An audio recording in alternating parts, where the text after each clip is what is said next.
আসসালামু আলাইকুম, কেমন আছেন সবাই? আজকে আমার ছাদ বাগান থেকে কলমি শাক তুলব। তো আমার ছাদ বাগানে অল্প কিছু শাক হয়েছে, তো সেগুলো আমি আজকে তুলে নিব। আর শাক ভাজিটা আমার মেয়ে অনেক বেশি পছন্দ করে, আমার বড় মেয়ে। তো শাক বাচ্চারা নর্মালি খেতে চায় না, কিন্তু আমার মেয়েটা আবার শাক পছন্দ করে। তো ভাবলাম যে কিছু শাক হয়েছে সেগুলোই তুলে নিয়ে তারপরে সেই শাকটাই আজকে রান্না করে ফেলি। তো এখানে কলমি শাকগুলো আমি তুলে নিচ্ছি, আর সেই সাথে কিছু পুঁই শাকও হয়েছে অল্প কিছু, সেগুলোও তুলে নেব। আর বাবার বাড়িতে বেড়ানো শেষ, এখন তো আবারও আগের লাইফ, আগের সেই রেগুলার লাইফ। তো সেটাই এখন আপনাদের সাথে শেয়ার করব। আর রান্নার রেসিপি এগুলো শেয়ার করব এখন থেকে আবার আগের মতো। তো এখন আমি কিছু পুঁই শাকও তুলে নিচ্ছি।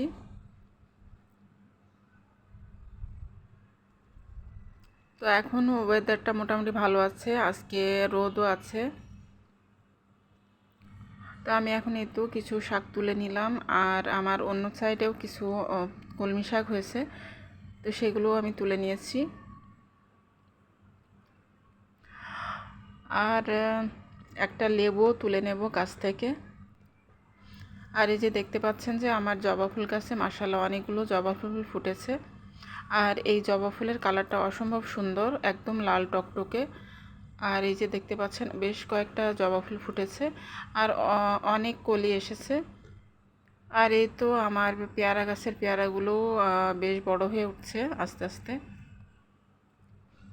আর এই সাইডে একটা আন্টির গাছ আছে এগুলো। আর এখন এই তো আমি লেবু তুলে নিচ্ছি। আর এই গাছে বড় বড় অনেকগুলো লেবু হয়েছিল, তো সবগুলোই মোটামুটি খাওয়া হয়ে গেছে।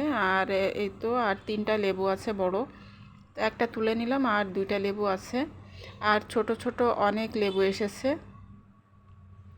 তো সেগুলো এখনও ছোট, আর আবার ফুলও আসছে। তো যাই হোক, আমার শাক তোলা শেষ, এখনই তো আমি বাসায় চলে যাচ্ছি। আর একদমই অল্প শাক হয়েছে, তো এইটুকু আমাদের একবার হয়ে যাবে। তো এখন আমি শাকটা রান্না করব, তো আপনারা দেখতে থাকুন ভিডিওটি, আশা করছি আপনাদের কাছে ভালো লাগবে। তো আমি শাকগুলো আগে ভালোভাবে ধুয়ে নিয়েছি, নিয়ে তারপরে ছোট ছোট করে কুচিয়ে নিয়েছি। নিয়ে এখন এই তো শাকটা আমি কড়াইতে দিয়ে চুলায় বসিয়ে দিলাম, দিয়ে তারপর সামান্য একটু পানি দিয়ে দিলাম, তারপরে লবণ দিয়ে দিলাম পরিমাণ মতো, আর রসুনের কয়েকটা কোয়া দিয়ে দিলাম, আর একটু পেঁয়াজ কুচি দিয়ে দিলাম। আর এখন আমি কয়েকটা কাঁচামরিচ ফালি করে দিয়ে দিলাম।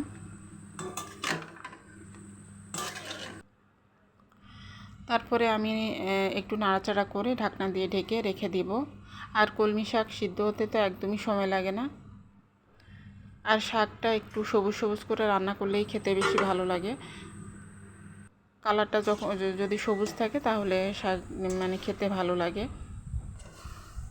আর না হলে কালারটা নষ্ট হয়ে গেলে, কালচে কালচে হয়ে গেলে, তখন শাক খেতে আসলে তেমন একটা রুচি হয় না। তো শাকটা আমার সিদ্ধ হয়ে গেছে, এখন এই তো আমি বাগার দিয়ে দিব। তো আমি কড়াইতে একটু সরিষার তেল দিয়ে দিয়েছি, তারপরে কালো জিরা ফোড়ন দিয়ে দিলাম, তারপরে কয়েক কোয়া রসুন দিয়ে দিলাম, আর পেঁয়াজ কুচি দিয়ে দিলাম। এগুলো দিয়ে আমি নাড়াচাড়া করে এগুলোকে আমি ভেজে নেব, লালচে করে ভেজে নেব, নিয়ে তারপর শাকগুলো দিয়ে দেব। তো নর্মাল শাক ভাজি যেটা, সেটাই আমি করে নিচ্ছি। আর এই শাক ভাজিটাই আমার মেয়ের পছন্দ। আর শাক যখন রান্না করা হয় মাছ দিয়ে কিংবা মাছের মাথা দিয়ে, তখন আবার আমার বাচ্চারা কেউই খায় না।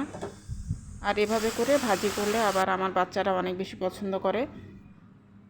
আমার ছেলে আর আমার বড় মেয়ে পছন্দ করে, তবে আমার ছোট মেয়েটা আবার শাক খেতে চায় না।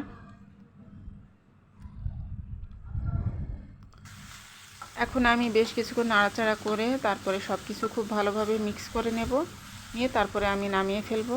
আর বেশিক্ষণ ভাজতে গেলে তখন আবার কালারটা নষ্ট হয়ে যাবে, তো এই কারণে আমি অল্প কিছুক্ষণ নাড়াচাড়া করে তারপরে লবণটা চেখে দেখে নামিয়ে ফেলবো। তো হয়ে গেল আমার সিম্পল কলমি শাকের ভাজি। তো এই তো আমি একটু সার্ভিং ডিশে সার্ভ করে নিয়েছি। তো এই তো দেখতে পাচ্ছেন কতটা সুন্দর হয়েছে, কালারটাও একদম সবুজ আছে।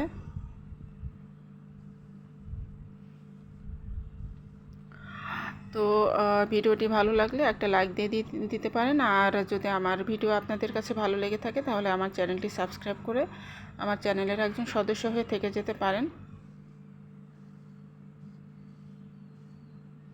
আর রেসিপিটি ভালো লাগলে কমেন্টের মাধ্যমে জানাতে পারেন। তো এই ছিল আজকের মতো আমার ভিডিওতে ছোট্ট একটা রেসিপি আপনাদের সাথে শেয়ার করলাম।